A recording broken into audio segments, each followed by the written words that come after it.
Hi everyone, we're going to do a short review video on how to make measurements on the oscilloscope using your cursors.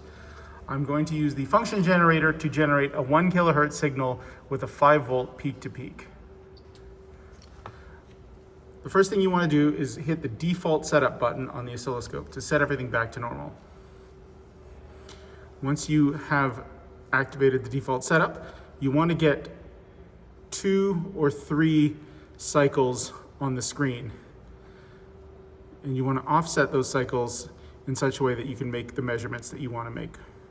So 2 cycles is a good amount of cycles to have on the screen. You want the screen to be as full as possible, so adjust your voltage per division to fill as much of the screen as you can. So we know that this is 1 cycle starting here and ending here.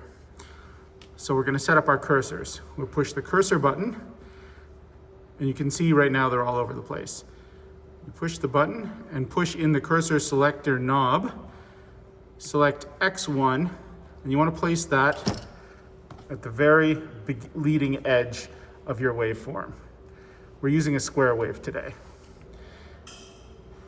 X2 on the very trailing edge of your waveform. So we now know that our waveform, our delta X, or our period, is 1.008 milliseconds, and it does the calculation for frequency for us.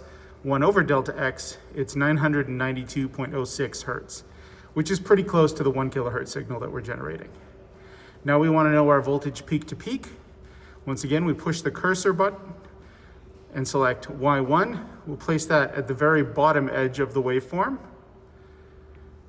Y2 at the very top edge of the waveform. And we see that our voltage peak to peak, our delta Y, is 5.075 volts. So your waveform here should be completely encased in your square cursors. So you can see if I take the cursors away, this is my waveform, square wave.